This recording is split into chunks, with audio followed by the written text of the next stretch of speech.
এই ভিডিওটি সেই কর্মীদের জন্য যারা বিশ্বাসে অটল থেকেছেন, যারা এই দলের জন্য বছরের পর বছর কষ্ট করেছেন, মামলা হামলা জেল জুলুম সহ্য করেছেন।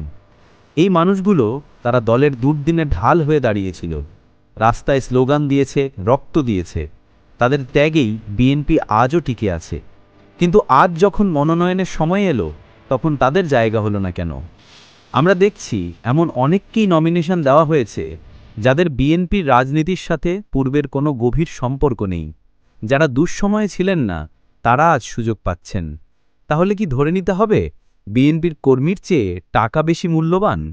যে ব্যক্তিটি একদিনও রাজপথে নামেননি, দলের জন্য একটি মামলাও যার নামে নেই, তাকে কেন আজ ধানের শীষ তুলে দেওয়া হলো? অন্যদিকে যে কর্মীটি তার সব হারিয়েছে, আজ তার কপালে জুটল শুধু হতাশা। কর্মীর বছরের পর বছর ধরে করা পরিশ্রমকে এভাবে অস্বীকার করা কি তাদের প্রতি অন্যায় নয়? এটি কি দলের আদর্শের প্রতি চরম বিশ্বাসঘাতকতা নয়?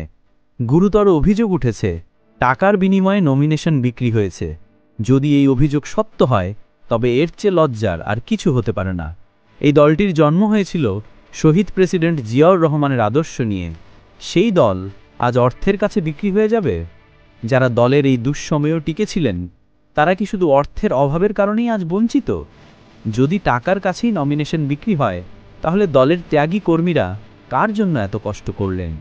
বিএনপির হাইকমান্ডের কাছে আমাদের স্পষ্ট প্রশ্ন, এই ভুল সিদ্ধান্তের ফল কি হতে পারে আপনারা কি ভেবে দেখেছেন?